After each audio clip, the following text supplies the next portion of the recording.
Let's bring you some news out of Egypt's Sinai region, where 3 policemen have been killed in a roadside bombing. The explosion targeted an armored personnel carrier in the city of El-Sissi.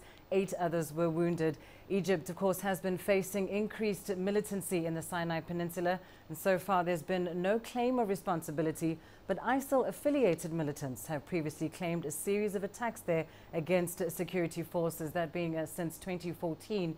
Now, attacks in the region have grown more frequent and deadlier since 2013, when President Abdel-Fattah el-Sissi led the ouster of Islamist President Mohamed Morsi.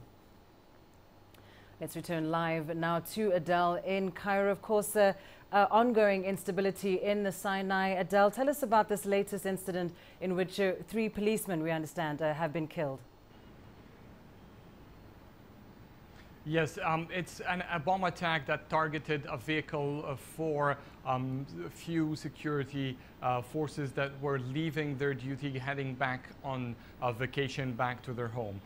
This has been sort of a usual plan or a usual strategy. A very common point to attack is when the security troops on the ground in the Sinai leave their duty, get dressed in a civil way and go back to Cairo. This is where their guard is the least, and this is where, unfortunately, the attacks have been intensifying lately, targeting them instead of targeting just the regular checkpoints or armed personnel.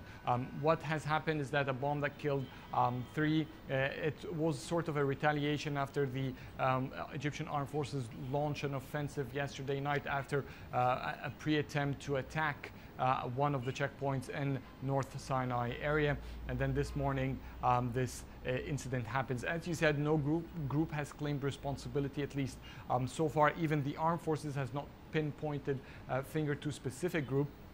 But the North Sinai is known to have several militant groups. Most of them are ISIL affiliated, or at least have sworn allegiance and vowed to continue what ISIL does in other states. So it is likely that it could be an ISIL influence, but we're still waiting for any group to claim responsibility. Adel Al-Marouki, thanks very much. Live for us there in Cairo on instability in the North Sinai region. Now, ISIL's presence in